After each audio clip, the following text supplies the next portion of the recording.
Salut les amis, j'espère que vous allez bien, on se retrouve pour une nouvelle vidéo J-1 avant le derby face à l'Atlético Madrid, dernier match avant la trêve internationale. On va démarrer les amis avec les unes des quotidiens madrilènes. Le quotidien AS qui titre Joan Garcia se sube al Mundial. La sélection espagnole a été rendue publique hier par le sélectionneur Luis de la Fuente. A noter justement la présence de Joan Garcia, le gardien du FC Barcelone. A noter aussi que, encore une fois, le Real n'est pas beaucoup représenté dans cette liste, puisque nous n'avons la présence que de Dean Huijsen. Du côté du Barça, on a la présence de 7 joueurs. On rappelle quand même qu'en début de saison, l'été dernier les amis, du côté du Real, on voulait, c'était un souhait aussi, on voulait être mieux représenté en sélection espagnole. Bon, force est de constater que pour le moment c'est pas vraiment le cas, parce que tout simplement du côté du Barça on a ce noyau dur aussi déjà depuis quelques années. Du côté du Real, on va pas se mentir non plus, on n'a pas énormément de joueurs espagnols. Dani Carvajal n'a pas été appelé, alors peut-être qu'il le sera, je lui souhaite d'être appelé pour la Coupe du Monde. En tout cas pour le moment il n'a pas été appelé, et il est vrai que du côté du Real, on l'avait dit l'année dernière, le Real voulait voir plus de joueurs au sein de la sélection. Le Real voulait aussi plus d'Espagnols dans son équipe. Bon, il n'y a pas eu non plus 36 arrivés, donc au final on a 7 joueurs du Barça, 1 joueur du Real en sélection. En ce qui concerne les merengues, les amis, bon, pas d'informations spécifiques sur cette une du quotidien A, si ce n'est celle-là. Voilà, nouveau duel entre Arbeloa et un grand entraîneur après avoir affronté Mourinho et Guardiola. Ça sera Diego Simeone demain. La une de Marca qui titre justement sur Alvaro Arbeloa, qui prend confiance, qui gagne aussi des points peut-être pour son avenir du côté de Madrid, avec l'élimination du Benfica, de Manchester City. On le sait, ça sera compliqué pour Arbeloa de conserver sa place sur le banc de touche, parce que, on va pas se mentir les amis, on est plus proche d'une saison blanche que d'une saison à 1 ou 2 titres, ce qui serait exceptionnel évidemment. Alors on est plus proche de la saison blanche quand même pour le Real. Il y a plus de chances que la saison blanche arrive que l'inverse. Donc on espère être surpris sur cette fin de saison, surpris agréablement. Et pour être surpris agréablement, les amis, il va falloir gagner demain face à l'Atlético Madrid, même si, on le répète encore une fois, le Real n'a même pas son destin en main en Liga. Le Real a son destin en main en Ligue des Champions. C'est pas compliqué, faut tout gagner, mais c'est certainement compliqué, parce que on va affronter le Bayern, et potentiellement après ça va être encore plus compliqué. Mais bon, déjà concentrons-nous sur le Bayern en Ligue des Champions. Voilà, il y a encore de grandes échéances pour Alvaro Arbeloa. Il a gagné des points, c'est évident. Quand tu élimines le City de Guardiola, tu gagnes des points. Mais le bilan il sera fait dans un peu plus d'un mois les amis, au mois de mai. On verra bien si le Real est encore en Ligue des Champions. Peut-être que d'ici là, le Real se sera fait éliminer. Et on verra bien aussi quel sera l'écart entre les merengues et le Barça en Liga. Tout va se passer vraisemblablement, les amis, sur ce mois d'avril. Évidemment, ça sera très important pour le Real de prendre le maximum de points sur ce mois d'avril, et on l'espère d'éliminer le Bayern. Réponse après la trêve internationale. Petite photo, entraînement de la veille pour les merengues avec Andriy Lunin. On l'a dit les amis, c'est le moment pour Andriy Lunin. On va avoir besoin de lui là sur le prochain mois, voire même peut-être un petit peu plus. Les petites photos aussi pour Kylian Mbappé qui a participé à l'entraînement hier. Photo aussi pour Aurélien Tchouaméni ou encore Fede Valverde. D'ailleurs, Fede Valverde, les amis, on le rappelle, homme du mois de février.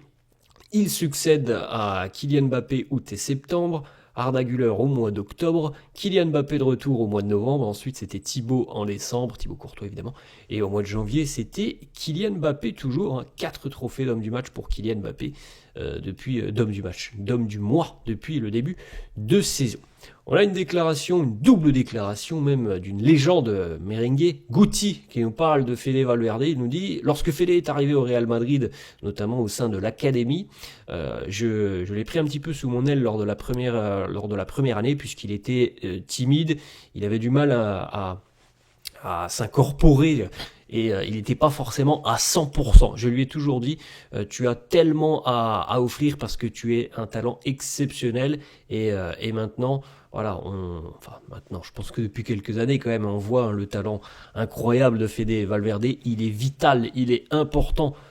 Non pas parce qu'il marque des buts, évidemment c'est un plus, mais parce qu'il contribue tellement offensivement et défensivement. Il est très apprécié dans le vestiaire. Bon, évidemment, ça les amis, on le sait, l'état d'esprit de Fede dans le vestiaire, ce qu'il dégage sur le terrain, fait que c'est un joueur qui est adoré par ses coéquipiers et pareil, hein, c'est la même chose au sein du public madrilène. Il est idolâtré, Fede Valverde. Autre déclat de Guti qui nous dit: Arda, c'est l'un de mes préférés, absolument. C'est le type de joueur que j'étais du côté du Real Madrid. Il a eu de grands moments, il a eu aussi des moments difficiles où il a été critiqué, comme je l'ai été. Nous avons des vies assez similaires. Alors, évidemment sur des périodes et des années différentes. Je veux lui dire de continuer à travailler, de continuer à croire en son potentiel. Il a un talent énorme, il peut tout faire dans ce football. On est quand même sur une année, je pense une année importante pour Arda Güler cette saison. On se souvient de la période avec Carlo Ancelotti où on va pas se mentir les amis, la confiance que Carlo lui accordait était quand même assez peu visible, hein. Il n'a pas eu beaucoup d'opportunités. Il en a eu évidemment, mais il n'a pas eu beaucoup d'opportunités. Il n'a pas eu une énorme confiance. Je pense que l'arrivée de Xabi Alonso lui a donné beaucoup plus de possibilités. La continuité aussi qu'il peut avoir avec Arbeloa. Donc véritablement, on est sur une année, je trouve, qui est une année fondamentale pour le développement d'Arda Güler. Au final, dans 2 mois, quand on fera le bilan, je pense que le bilan sera très positif pour Arda. Alors, il y a eu des moments, il y a eu des matchs où c'est plus compliqué pour lui, c'est une vérité. Mais je pense sincèrement que ça a été une année clé pour Arda Güler. Et on espère hein, évidemment qu'il a encore beaucoup à nous offrir. Je pense que c'est un joueur qui n'est pas encore terminé, on commence à le connaître, c'est vrai, mais il est encore très jeune, Arda, et je suis persuadé que c'est vraiment un joueur qui a encore beaucoup à offrir au Real, donc c'est vraiment une année, je pense, qui a été très importante pour lui. Ensuite, petite information du quotidien AS, les amis, Kylian Mbappé devrait démarrer face à l'Atlético Madrid demain, il est de retour. Alors on l'avait dit aussi, hein, Kylian a été retenu par le sélectionneur Didier Deschamps pour les 2 prochains matchs de l'équipe de France, donc on verra comment va se comporter Mbappé demain. Quand je dis se comporter, les amis, c'est sur le plan physique, j'espère, je souhaite de tout cœur qu'il puisse marquer demain, pourquoi pas, face à l'Atlético. On sait que on aura besoin d'un Mbappé, on aura besoin d'un Vini demain, on a besoin d'un peu de folie, tellement on a du mal face à cette équipe de l'Atlético, donc en espérant demain que tout se passe bien pour Kylian Mbappé. Petite stat les amis qui nous permet de revenir un petit peu dans le passé avec Cristiano Ronaldo qui a quand même marqué, c'est assez incroyable cette stat les amis, il a marqué 25 buts face à l'Atlético Madrid dans toute sa carrière. 22 avec le Real, c'est l'adversaire contre lequel il a le plus marqué dans sa carrière, 9 passes décisives aussi, c'est assez incroyable hein, cette statistique. Cristiano qui était régulièrement, alors il est arrivé parfois que l'Atlético s'impose aussi, hein, il y a une dizaine d'années maintenant, mais Cristiano était souvent un bourreau pour l'Atlético Madrid. Autre information les amis de la RAI, c'est Guillermo Rai qui nous annonce le retour de Jude Bellingham. Il devrait être disponible pour affronter l'Atlético demain. Moi je vous ai donné mon point de vue hier. Je suis même pas sûr que Jude a participé à l'entraînement hier. Hein. Moi je vous ai donné mon point de vue hier. Je pense qu'il ne jouera pas demain, tout simplement parce qu'il n'a pas la préparation qu'il faut dans les jambes pour jouer un match comme celui-là. Alors je pense qu'il ne sera pas titulaire. Suivant la tournure de la rencontre, peut-être qu'il entrera en cours de jeu en seconde mi-temps. On verra bien. En tout cas, je pense très sincèrement qu'il ne sera pas titularisé demain. Ça me paraît assez peu probable. Dani Carvajal, une petite information mercato. Matteo Moretto, le journaliste italien, nous annonce que Dani Carvajal a déjà reçu plusieurs offres de clubs en dehors de l'Europe. Donc bon, on peut imaginer évidemment, les amis, qu'il a des offres en provenance d'Arabie Saoudite, certainement. Et selon Matteo Moretto, Dani Carvajal serait en train d'étudier toutes ces possibilités et une décision sera prise dans les prochaines semaines. Alors on sait aussi potentiellement que le Real peut lui proposer une prolongation de contrat. Ça ne semble pas être la tendance à l'heure actuelle, mais bon, les choses peuvent être amenées à changer d'ici à quelques semaines. Marca qui confirme aussi ce dont on se doutait déjà depuis quelques jours maintenant. Thiago Pitarch a été promu de manière permanente au sein de l'équipe première. Il ne rejouera plus pour l'académie, la décision a été prise. On avait vu aussi le fait que Thiago ne pouvait plus jouer avec la Youth League il y a quelques jours. Cette fois-ci, je pense que Thiago va contribuer avec le Real jusqu'en fin de saison et on peut lui souhaiter donc de s'installer définitivement avec l'équipe première. Ensuite, petite photo, hier du côté de Madrid les amis, on avait un événement de MMA, on a vu plusieurs joueurs du Real qui étaient présents, comme Vini, comme Trent, comme Jude, comme Brahim Diaz, Heuson, Thibaut Courtois ou encore Mastantuono ou Arda Güler. Il y avait beaucoup de joueurs madrilènes aux premières loges hier. Une petite déclat d'Ardas qui revient sur son but face à Elche. Il nous dit « J'avais déjà essayé de marquer de cette manière auparavant. J'ai toujours voulu marquer un but comme ça parce que je pense que j'ai ces qualités justement sur les frappes très lointaines. Lorsque j'ai vu le gardien un petit peu avancer, j'ai essayé. Et bon, ça a fonctionné. J'ai été très heureux de marquer ce but. C'est quelque chose qui, de par le moment, dans ce genre de situation, peut arriver, même si ça reste très très rare. Et c'est arrivé soudainement. Voilà, on l'avait vu les amis il y a une semaine. Il avait tenté ce genre de geste déjà il y a 2 ans. Ça avait fini sur la barre. Alors là, quand ça arrive, c'est exceptionnel, c'est évidemment rare, mais ça peut arriver quand on a les qualités pour envoyer ce genre de missile, tout simplement.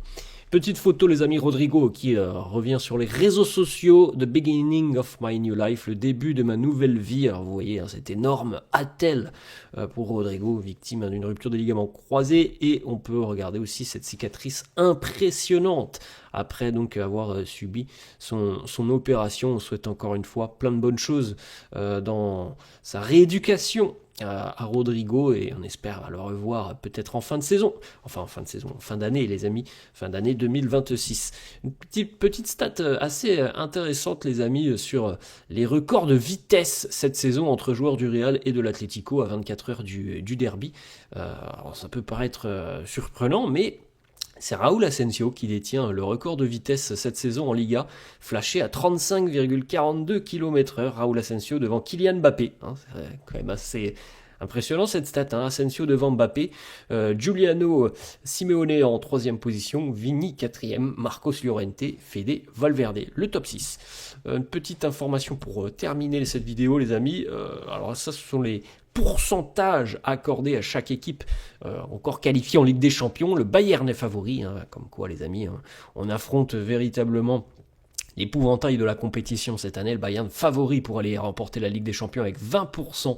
Alors évidemment ce sont des stats les amis, 20% de chance d'aller au bout devant Arsenal 17, le PSG 16, le Barça 15, le Real est présent donc en 5e position, 14% de chance que les merengues aillent au bout. Et petite photo les amis pour Dean Huijsen que l'on félicite puisqu'il est appelé dans la liste de Luis de la Fuente. Il sera je pense aussi présent dans la liste finale dans 1 mois et demi pour la Coupe du Monde. Luis de la Fuente qui a appelé donc Dean Huijsen et puis c'était aussi le moment de présenter le nouveau maillot de la sélection espagnole, très sympa le maillot de la Roja. Alors c'est le maillot extérieur évidemment avec un logo Adidas à l'ancienne. Vraiment il fait un petit peu vintage donc c'est une belle réussite ce maillot Adidas de la sélection espagnole. Voilà les amis, la fin de cette vidéo, j'espère que ça vous a plu. N'hésitez pas comme d'habitude à lâcher un petit pouce bleu, n'hésitez pas non plus à vous abonner à la chaîne. Je vous souhaite une très bonne journée, un bon week-end aussi, puis nous on se retrouve demain pour le derby, enfin la vidéo d'avant-match de ce derby. Ciao à tous.